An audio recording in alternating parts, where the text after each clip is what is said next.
happened on June 16th of 2023 at 10:11 p.m. wasn't just a car accident. It wasn't luck or chance that took the lives of Sabrine, Segal, Salma, Siam, and Sarah. It wasn't even the normal dangers associated with driving on the roads. This was murder in the third degree. This was murder because these 5 young women lost their lives as a direct consequence of the reckless, selfish, destructive choices of another driver. Members of the jury, not every murder is calculated or considered. Not every murder is directed at a particular person or people. Under Minnesota law, murder in the third degree means reckless or eminently dangerous conduct, which reflects an indifference to the loss of human life.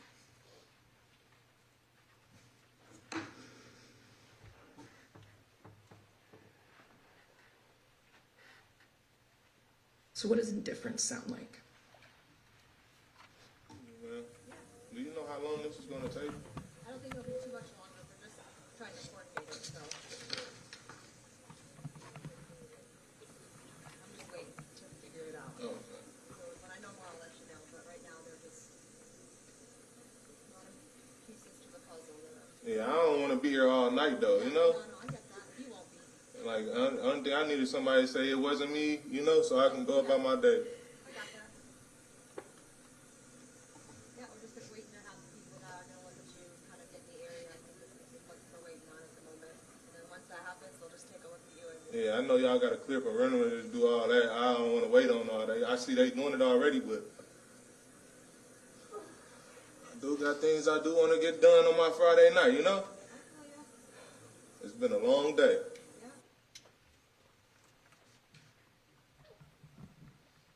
Members of the jury, there's no evidence that Derrick Thompson set out that night to kill these 5 young ladies or anybody else. But make no mistake as you consider the evidence. It wasn't whether he was going to take somebody's life. It was who and when.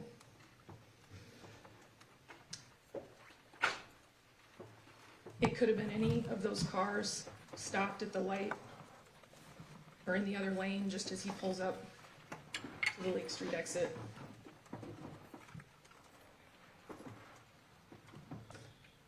It could have been a pedestrian, somebody walking to get food or going to the bus stop.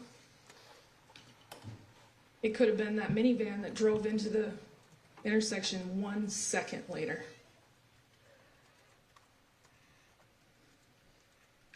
Instead, it was these 5 spots of light. Derrick Thompson's behavior, his series of choices that night, were criminal because they were eminently dangerous to everyone and anyone who happened to be on the road that night. And because of his criminal choices, Sabrine, Sarah, Segal, Salma, and Siam, excuse me, were ripped from their families. Because of his criminal choices, 5 sets of parents broke down and collapsed on the pavement on Lake Street. An 18-year-old kid drove to the medical examiner's office and pounded on the front door, begging for his sister.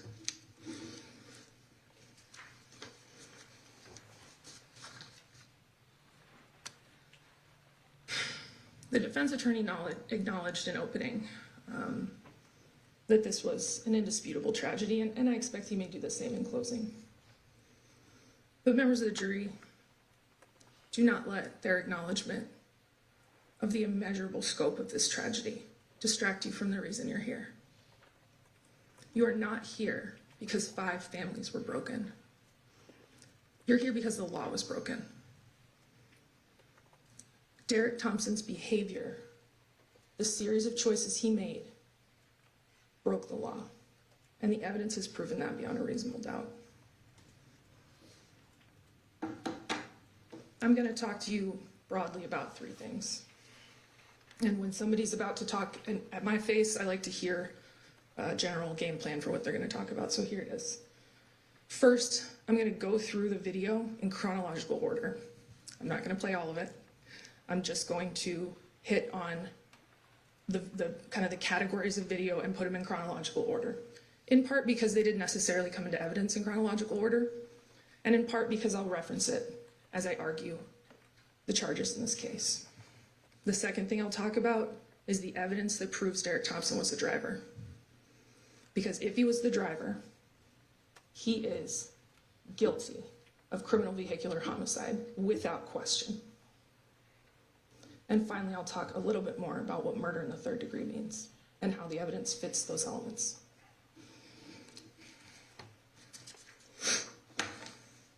So first, going through the video, like I said, just short clips in chronological order.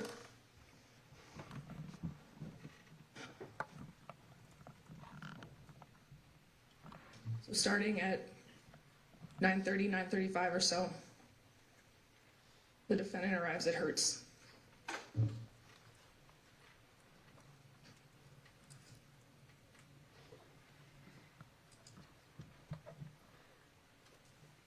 The employee prints that receipt.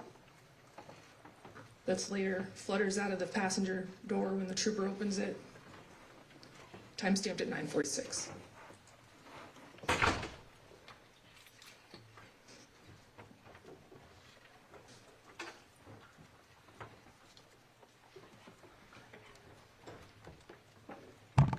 They go get in the car. Derrick driving the Escalade alone. DeMarco behind him in the Challenger.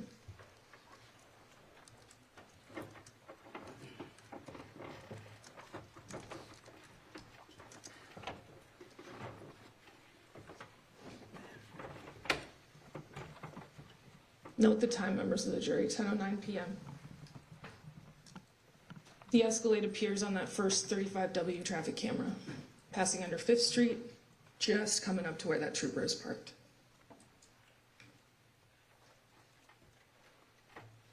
And here he is at 46th. The trooper's waiting under that overpass.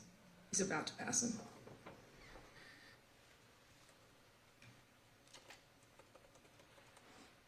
Now he's just passed the trooper. Members of the jury, you make the decision. Has his driving conduct changed? Does it appear that he's now going faster? Changing lanes? Coming up to the next light,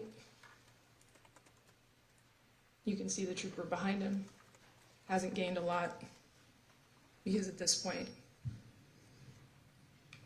he's got his foot down on the accelerator. And at 35th, you can see him weaving around other vehicles.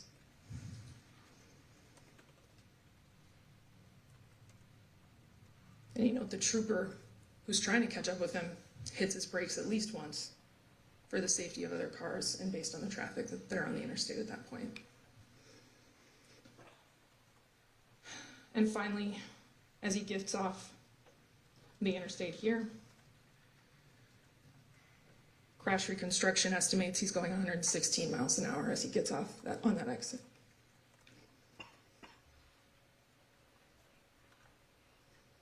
So here he is at that first light. And those lucky individuals who cleared out just in time as he's driving down the center of the road. Now we're between 31st and Lake. Parked cars, other vehicles.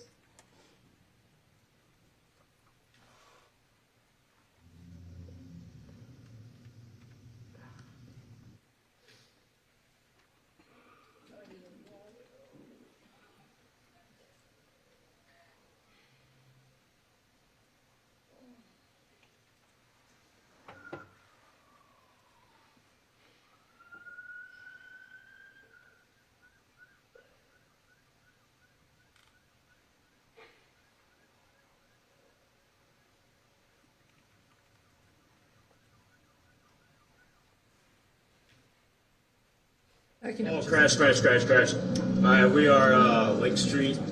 Never light up. Start fire. Start medics. East Lake Street. East Lake Street, start fire.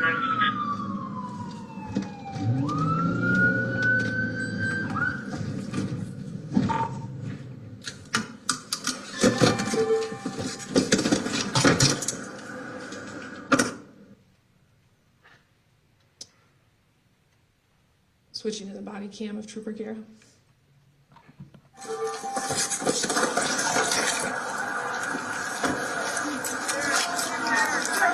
Where'd they go? What? Hey, on the alleyway. Hey, they took us on the alleyway northbound.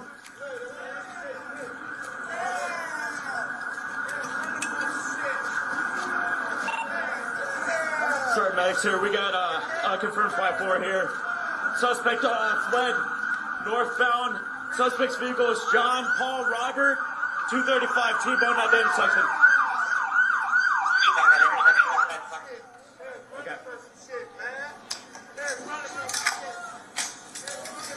Hey, northbound, I think through the alley here, right? What's he wearing? I have no idea. What's he wearing? Hey, what's he wearing?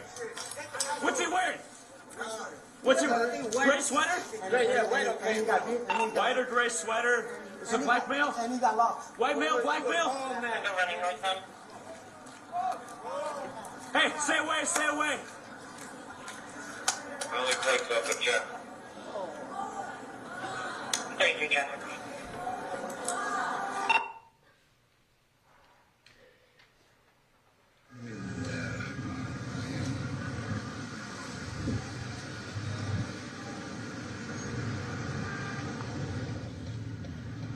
Bro, was there shooting over there? Go ahead, bro. No, I can, man. I gotta pick up somebody, bro.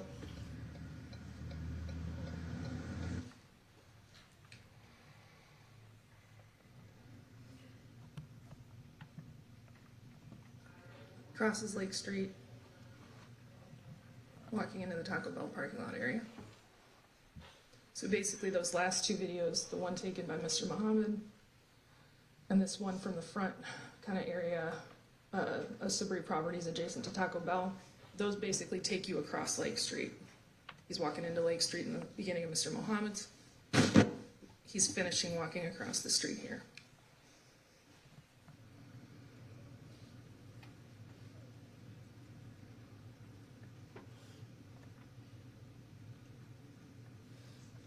Note, members of the jury, that as he walks into this area, he turns and looks back. There are multiple members of law enforcement on the scene with their lights on at this point.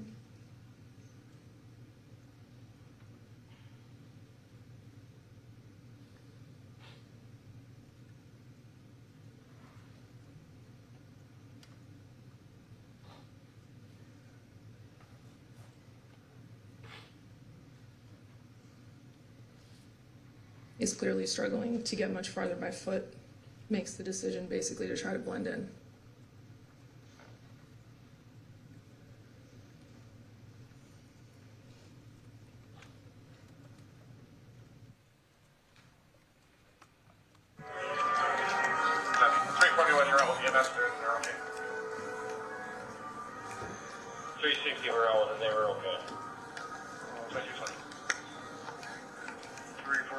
You guys see anybody coming over here? Why are you bleeding? Why are you bleeding? 303. Use your hands. Why are you bleeding? For officers on scene, right now, we're supporting state patrol with that Okay. vehicle that It's an old cut. DOA Old with. cut? Looks pretty fresh. Third and Lake lockdown. What's your... Members of the jury, these videos are all in evidence. I'm not going through them in their entirety. As I said, you will have the opportunity to review them as you wish during deliberations. I just want to put that chronology in order, as I said. You'll note here as officers enter into the Taco Bell parking lot, you can kind of cross-reference that with the second Sabri Properties Taco Bell parking lot surveillance video, because that shows the officers walking into the parking lot, so you can kind of cross-reference and confirm time here. So the officers are walking into that parking lot at about 10:20 p.m. As they walk out, Mr. Thompson is sitting on the ground next to a couple of women, trying to blend in, and in fact, when officers asked, "Do you see anybody?" he says, "Oh, the motherfucker ran that way." He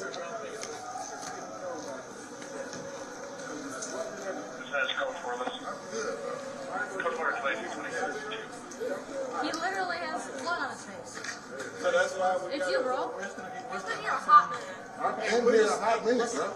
You literally are sweating. You have blood on your face. I just got harassed by the police. I just gave y'all my ID. I took a picture of me and everything. I understand. Yes, sir. I was sleeping all that, sir. Y'all told me to stand up. So why are you blood on your face then? I told you, I bust my shit right there on 5th and Lake. Oh, goddamn, I don't. You were Literally. running? Was I running? No. 311 stands requesting K9 as late seconds. So, I guess, how did you bust your face? I tripped over a fucking log like this, right there behind them. How do they have fucking parking spots like this? I tripped over it and I fucking fell.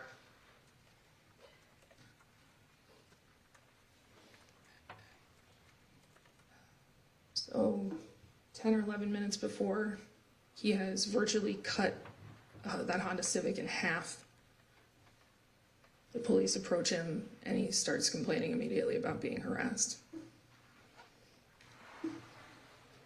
I don't have no fucking blonde dreads. We have that now. What are you doing, baby? You for real, bro? 33, we're trying to work out the state now.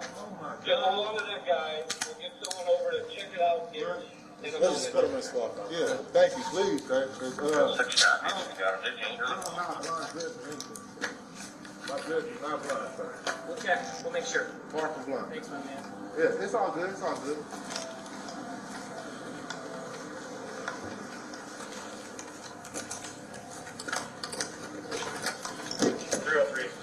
I understand y'all gotta find somebody, but please don't make me be the guy tonight.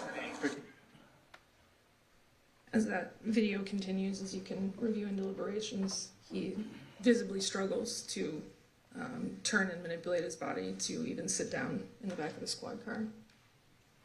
And of course, we just heard this one. Do you know how long this is gonna take?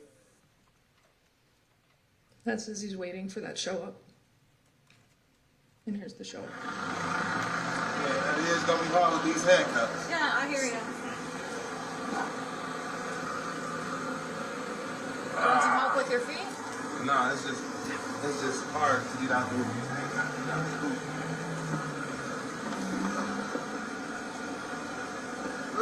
You got hair? No, my head. Yep.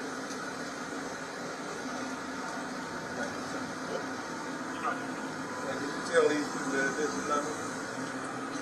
It's not my job. All right, buddy, walk forward, please. Keep walking. We'll go to the front of the squad car.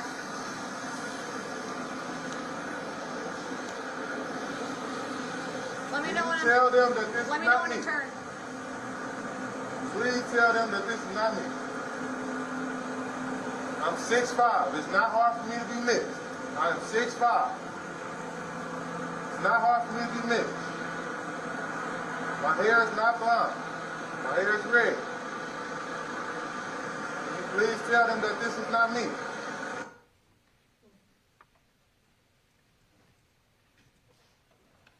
Babe. Oh, yes. Babe, they taking me to jail for homicide. I'm out here. Where are you at? I'm in a police car. I don't know. I'm right here next to the motherfucking McDonald's, but they said they take me to jail for homicide. Why? I don't know. I'm trying to figure it out. They said it was an accident at first, but then she said it was some shots fired, and then now they saying that it's a homicide. So I'm just trying. She getting updates just like I'm getting updates. So it's a lot going on right now. EMS is here, by the way. And EMS here, so I'm finna get in this. Where's my car? Your car. He's here. My brother. Were you wearing your seatbelt tonight? 424 down. Okay, yeah, call it. Alright, yeah. So they said, I don't know what you guys said. Ryan was saying that when they got there, he was like sitting out on the light pole. So he like had taken himself out of the car. So that sounds Oh like yeah, I found him at Taco Bell. Yeah, In parking so- lot here. Oh, hopefully that wasn't too grueling. There is a lot of evidence in this case, but that's approximately the chronology of events. So the second thing I'm going to talk about is the evidence that proves beyond a reasonable doubt that this defendant was the driver of that Escalade. I want to be clear, there is no evidence in this case that more than one person was ever driving the Cadillac Escalade on June 16th of 2023. No one saw another driver. There's no video of another driver. This defendant selected and rented that Cadillac under his own name, paid for it with his credit card, and drove it out of the airport. There is no evidence, there is no indication that anyone else was ever planning to drive it, that he planned on having anyone else drive it at any point. As the troopers approach, the driver's door is ajar, as Trooper Garrett testified to. But members of the jury, the other doors in that vehicle were most assuredly not sitting open when the smoke cleared. Those doors were closed. Not only were those doors closed, they were compressed by the crash, and they were difficult for the troopers to open when they went to clear the vehicle.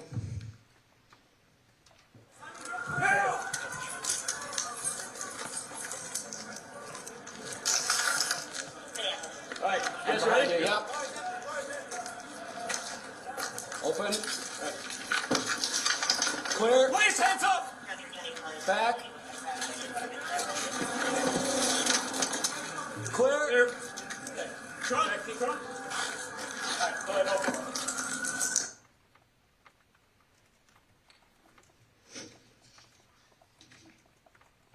There is no evidence from the crash video that any of those other doors were opened or that anyone else fled from the vehicle. There's no evidence from any of the surrounding videos that anyone else walked through, ran through. The one witness who lived there, who stuck around and spoke to police, was a woman who lives just steps away, who was at her mailbox when she saw this happen, who testified clearly during this trial and told Sergeant Ligneal the same thing clearly. She saw the crash, she saw the roll, she saw the Escalade come to a stop, and she saw one person get out. 50 other cops have talked to you already, but I'm one of the investigators. Hi, and what's your first name? Dorinda. Yes. So tell me kind of what you saw tonight. Well, I heard some people, you know, they're always out there behind the McDonald's garage. And I was watching a movie, and my dad wanted to go out, so I opened the front door. I always keep my back door open, like, still, but it's latched, so I always keep my gate locked too. So.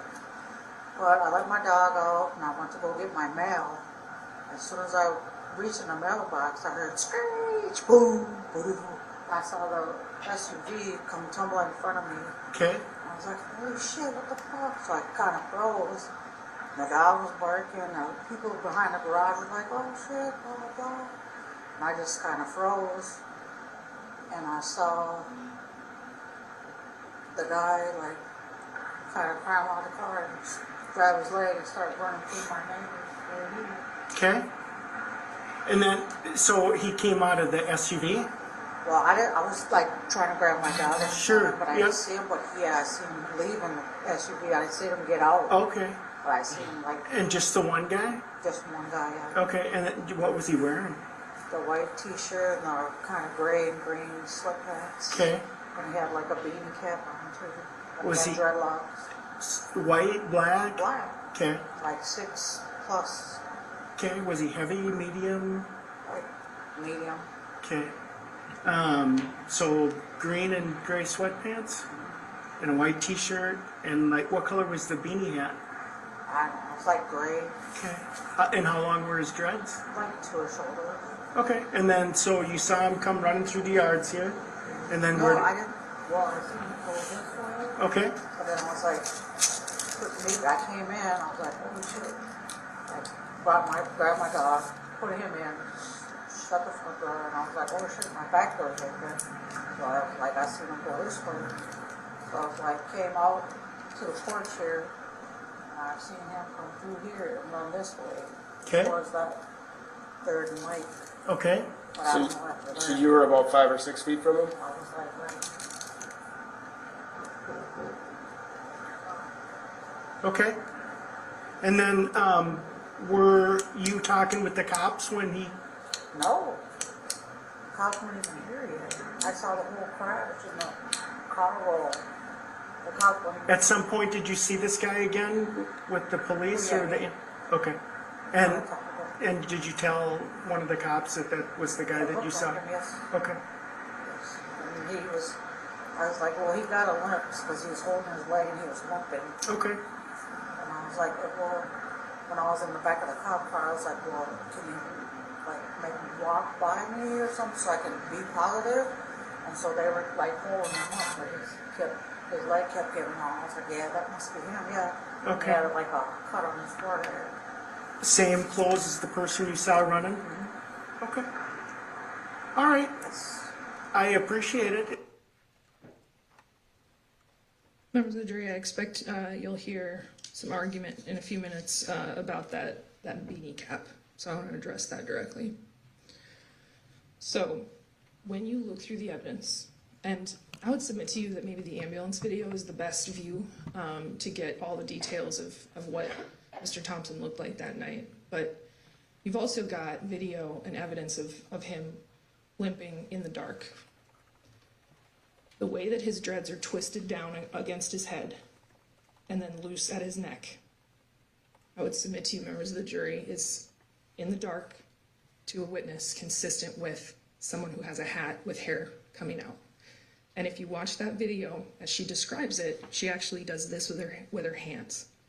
And that is completely consistent with the way his hair is styled, and it is reasonable under these circumstances to have perceived that as a hat holding down his hair and then having it loose at the neck.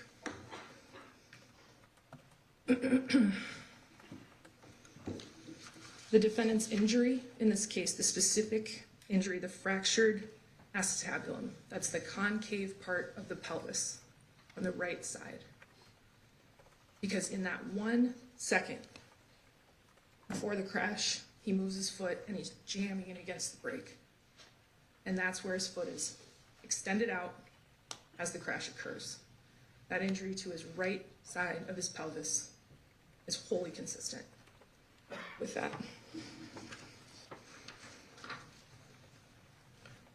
Another thing to note, that injury, the difficulty he has moving around, that is entirely inconsistent with someone who's in a different seat of the vehicle climbing to get out the driver's door.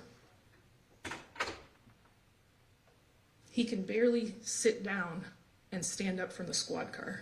He is absolutely not crawling over the center console of the Escalade with airbags deployed, which limit the space even further.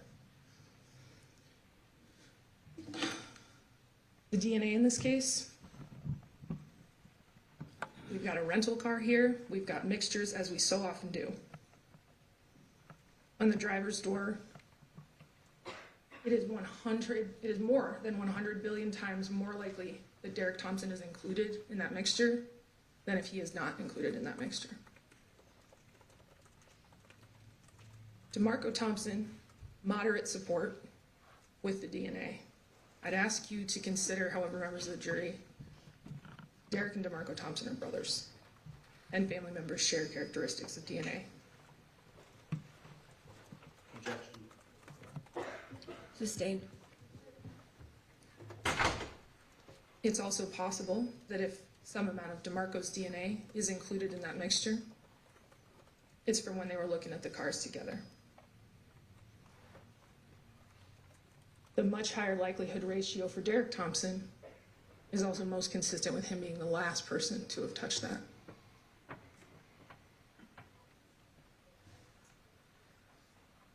There's a major male profile on that bag.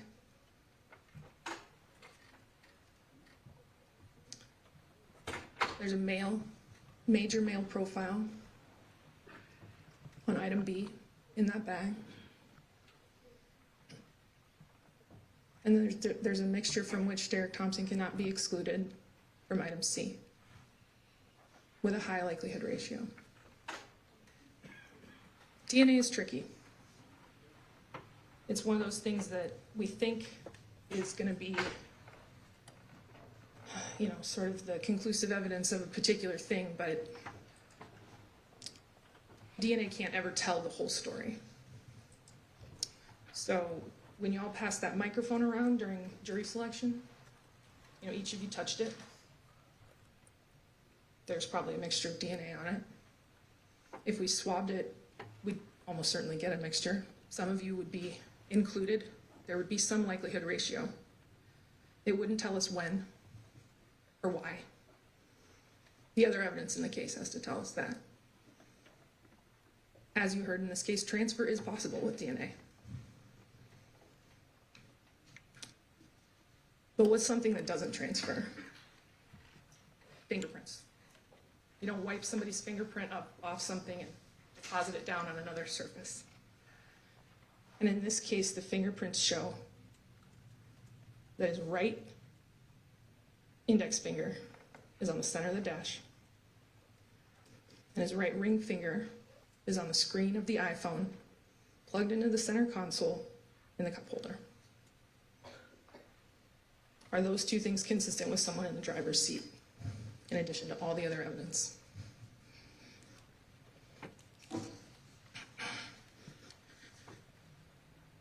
You can, of course, consider all the things he did after the crash. The attempt to flee, the attempt to conceal himself through a route around the alley and then to blend in with those people sitting at the Taco Bell parking lot. The lies he's telling about his injuries and the attempts he's making to deflect attention, yelling at the witness, it was not me. Those things are what we often call consciousness of guilt. Those lies and attempts at misdirection are indicative of what he knows. You can also consider that recorded call you heard yesterday on the day that he's charged in this case. He's indicating to the other person, I want those blood results to come back to show I was sober. Well, why would that matter if you weren't the driver?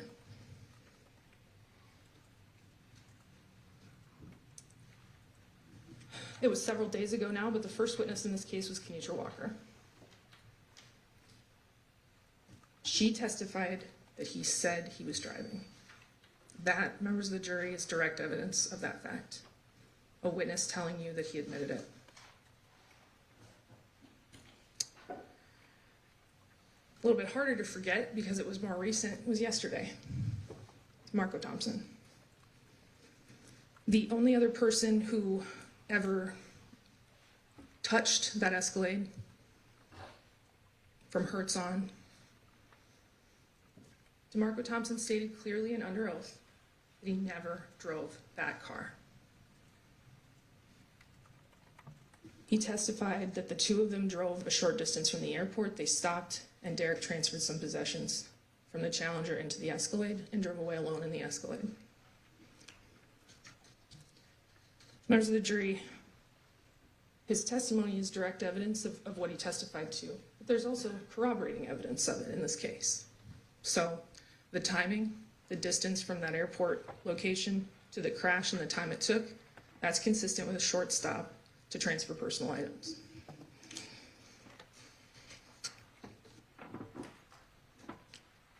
The testimony and statement of Dorinda Pacheco, she sees the entire crash. She sees him get out of the vehicle. She only sees one person.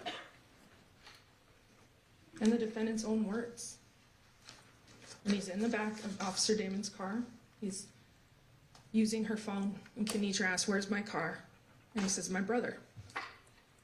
That is consistent with and corroborates what DeMarco told you about where he was in the vehicle he had.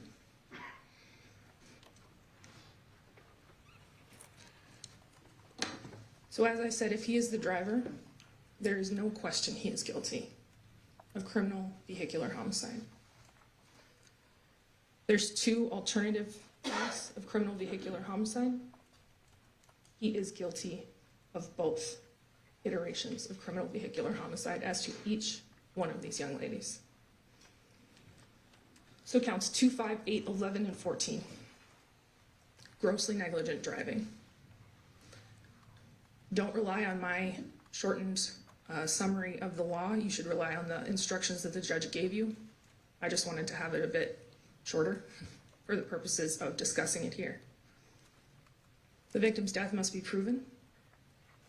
As to each one of these young ladies, their death was proven. The defendant caused the victim's death. That's quite clear as well. And the conclusion of that crash reconstruction indicated it also.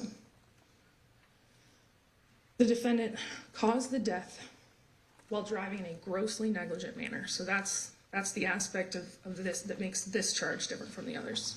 Grossly negligent manner. Members of the jury, any one of the things that he was doing is grossly negligent. Trying to get away from that trooper over 100 miles an hour, even on the interstate, but much less on a city street, on an exit ramp, 20-mile-an-hour area. And then flying into the intersection against a red light. Any one of those things would be grossly negligent. The combination, it's overwhelming. As to counts 3, 6, 9, 12, and 15. So once again, for each individual who was killed, their death must be proven. Once again, his actions caused the death. He did so while driving. The defendant knew or believed there was an injury.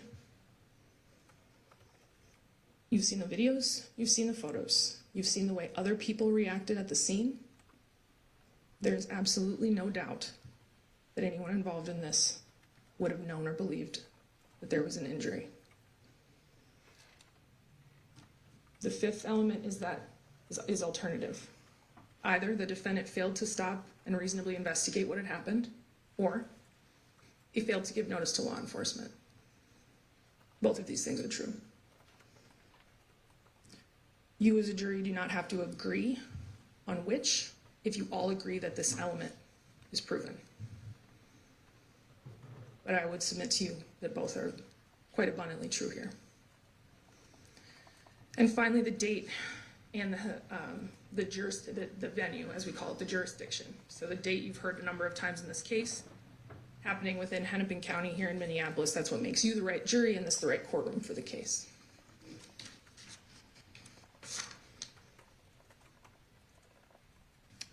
All right, so as to 3rd-degree murder. 1, 4, 7, 10, and 13. One for each young lady. The elements are pretty straightforward, and they're for you to apply the facts to this law. The victim died. The defendant caused the death of the victim like the other charges. 3rd is the defendant's act that caused the death was eminently dangerous to others, but not directed at a specific person. As I'm sure you can guess by the name of the charge, there are different types of murder under the law. 3rd-degree murder is the commission of an eminently dangerous act that's not directed at or intended to kill anybody. So what is eminently dangerous? What does that mean? Well, that's defined by the judge, and it's for you to consider and determine whether the facts fit that definition. I would suggest to you that eminently dangerous in the context of driving is the kind of driving when you see a vehicle on the road and you go, that guy's going to kill somebody as they go past you. You know it when you see it. Now, I realize that that's a little mushy. Some of us like to be a little more analytical. So you can also look at the numbers. He's going 95 miles per hour when he passes Trooper Guerra. He is going 116 when he gets off on that exit ramp. And 3 seconds prior to the crash, when he is in that block, between 31st Street and Lake, his foot is 91% of the way down on the accelerator. That's eminently dangerous conduct.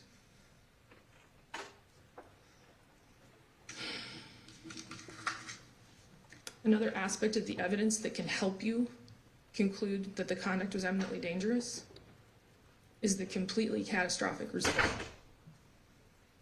Not just a car crash, not even just a crash, but as Mr. Paquette said, an explosion. Sergeant Geiger does vehicle crash reconstruction for his job. And this is one of the worst I've ever seen. Trooper Wren describes the vehicle as looking like a can that's been smashed in the middle. You can kind of tell it's a car on the either side, but the center of the vehicle is completely demolished. The injuries to these victims. I'm not going to linger on this, but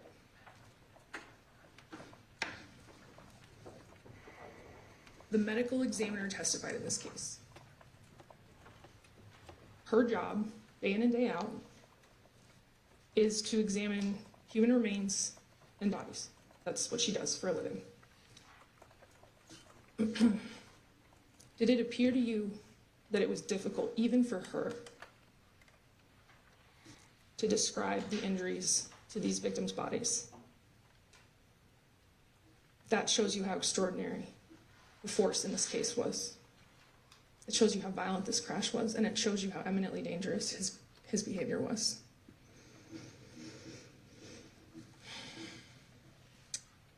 The fourth element is that the defendant was indifferent to the loss of life. So his conduct, the eminently dangerous choices he was making, were made with an indifference to the fact that they could result in somebody losing their life. There are a variety of pieces of evidence, and you, of course, as the fact finders, should discuss with each other what you think supports it. There's the fact that he doesn't even make a cursory check of that other vehicle. He gets out and he's out of there. All the other civilians that are right there are going towards it. The police officers, of course, are going towards it. He has no interest or care about what's just happened, about the other vehicle, about the status of the people in that vehicle. I want to emphasize, too, his indifference is shown through his series of choices. So one of the things I said when I was playing the video from MnDOT was note the time. It's about 10:09 when he crosses 50th, and it's 10:11 when the crash occurs. That's 2 minutes. Sit and look at the clock for 2 minutes. All those moments. And in each one, he continues to make the worst and most dangerous possible choice. That is indifference.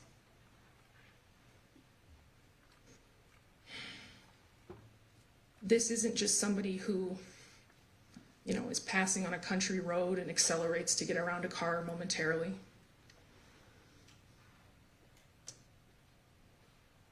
This isn't a momentary kind of lapse in attention or drift out of the lane. This is 2 minutes of choice after choice. Every car he passes, every intersection, every choice he makes. That's indifference.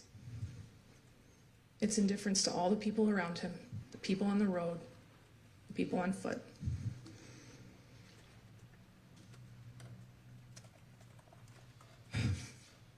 Consider also that there is no change when he exits the interstate. He is flooring it. 116 miles an hour. Past that 31st Street intersection, he's got his foot 91% of the way down on the accelerator. I think we all know that it's one thing to speed on the interstate.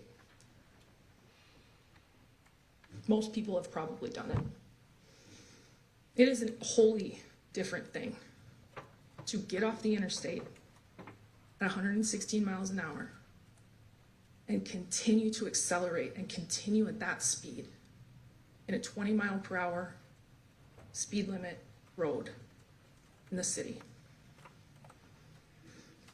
with stoplights, with crosswalks, with bus stops. So yeah, he's driving recklessly fast on the interstate. But the dangerousness of what he's doing and the indifference that he is showing once he gets off the interstate is quantifiably higher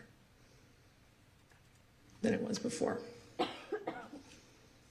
And he doesn't bother to even touch the brake until he is virtually in that intersection. He is past those parking lots just prior to the Lake Street intersection when you see that brake light come on. He is basically in the intersection before he, for the first time, slows down.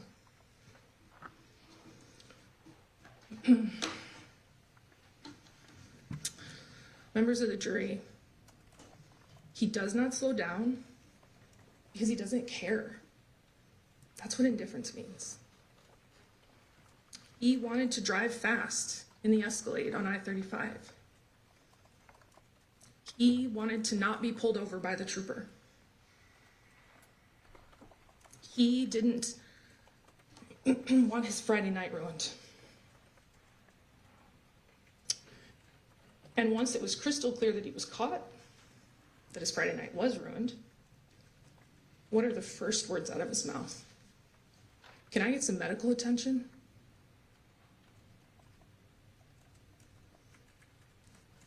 This wasn't just a car accident. This wasn't a momentary lapse in attention by a driver. This wasn't even somebody who is driving high and, you know, maybe their response times are a little bit lower. This isn't just speeding 5 or 10 over the speed limit. This conduct was not there but for the grace of God, go anyone. Under the laws of the state of Minnesota, this was murder. It was murder in the 3rd degree. Because Derrick Thompson was not just negligent or inattentive. He didn't just make a mistake. Over the course of at least 2 minutes, he made the criminally reckless choices to drive the way he did both on the interstate and off. And when he got out of the Escalade, he saw that. Just like when he got off the interstate, nothing changed. Derrick Thompson only cared about Derrick Thompson.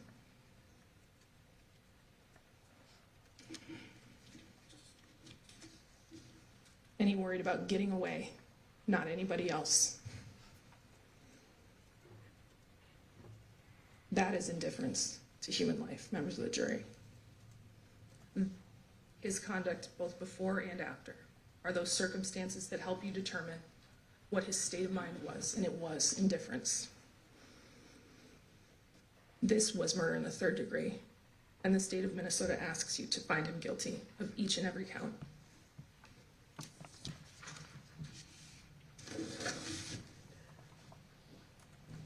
Thank you, Ms. Starkey. We're going to take our morning break at this time.